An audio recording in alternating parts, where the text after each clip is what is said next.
It is July the 28th, 1914. Just months earlier, war between the great powers in Europe had seemed like a distant memory of a long forgotten time. But now the continent is torn apart, split between two rival alliances, and World War lies only a pen stroke away. To say that the Great War between 1914 and 1918 only had one cause is entirely untrue. But to prove this, the stage must be set and its players introduced.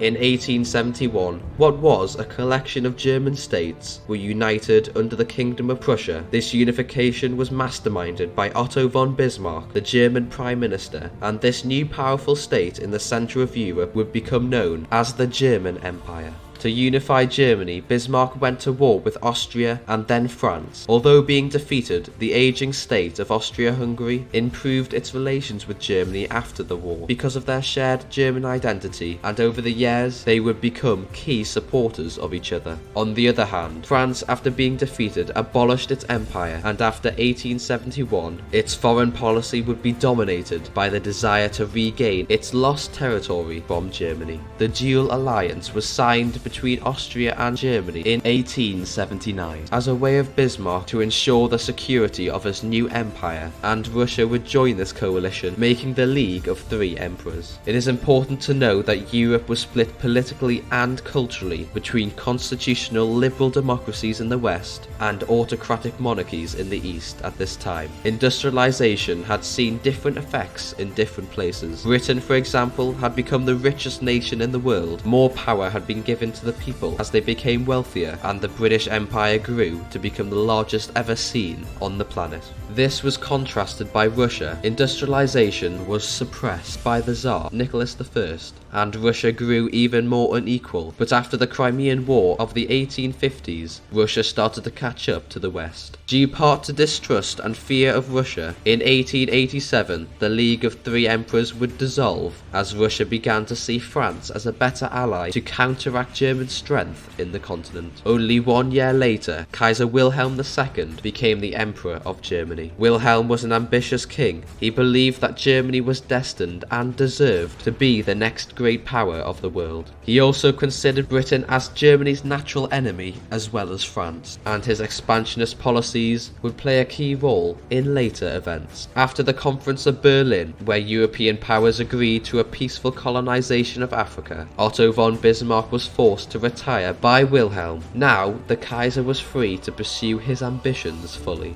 In 1905, Wilhelm visited Morocco to support the independence of its Sultan from the French. The French had been attempting to set up a protectorate in Morocco and saw the Germans' influence as a threat. This became known as the First Moroccan Crisis, and resulting from this, the Algeciras Conference was had, where Germany tried to win favour with nations and increase its prestige. But it backfired as only Austria supported them. To make it worse for Germany, this crisis deepened relations with Britain and France. King Edward VII would meet with the French Prime Minister in the Treaty of London a year later, and the Entente Cordiale was formed, allying the two countries together, arguably for the sole purpose of opposing Germany. In 1911, Wilhelm sent the German gunboat Panther to Morocco to protect German interest in the region, as a native uprising was taking place. In reality, it was an attempt to intimidate France into not intervening. Another conference was held, and France, again with the support of most other European countries, was able to occupy Morocco. After this, it was alleged that the Kaiser swore never to back down in another crisis to terms which were not in the best interest of his empire.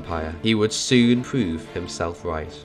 To understand this next part of the story, you must know of the Balkans. This region of Europe had been dominated by the weak Ottoman Empire, a Turkish state which now saw itself in a terrible geopolitical position. In 1912, soon after losing a war with Italy over Libya, the rising Balkan nations of Serbia, Bulgaria, Montenegro and Greece saw it in their best interest to take advantage of the Ottomans' weakness and declare war. They would win, and the Balkans was split between them. Bulgaria, often called the Prussia of the Balkans, was incredibly nationalistic. Its king Ferdinand I believed Bulgaria deserved more land and declared war on Serbia. This, however, ended horribly, as in just 2 months the Bulgarian army was defeated and the coalition of almost all Balkan states carved up Bulgarian land. After these wars, Serbia found itself the strongest power in the region. This threatened Austria, who considered itself to be the dominant force in the area.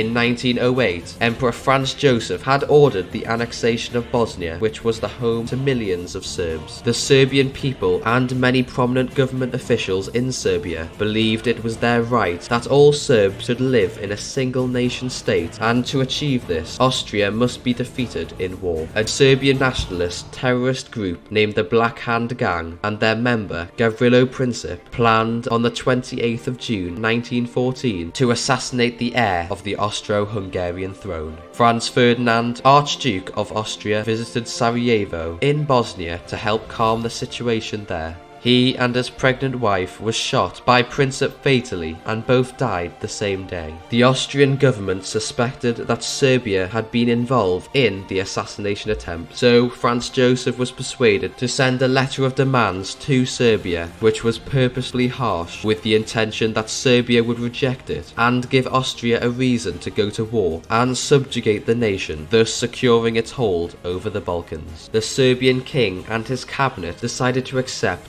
all Austrian demands, except for one, and that was to allow the Austrian police to launch an investigation on Serbian soil with the intent to find organisers of the assassination attempt within the Serbian government. Austria was now in a losing position, as declaring war would be seen by the other great powers as being an overreaction, especially to Russia, who considered itself to be the protector of all Slavs. But also backing down would show that Austria was weak and couldn't take care of a small minor nation on its border. In this situation, Franz Joseph sent a letter to Wilhelm asking if Germany would support Austria if a war broke out between them and Russia. Wilhelm responded with a yes, and so with this reassurance, Austria declared war on Serbia. Russia began to mobilize its armies 2 days later, and in response, Germany did so too. Germany knew that if Russia would go to war with the dual alliance, which I now will be calling the Central Powers, France, who was in an alliance with Russia, would join in the name of German containment.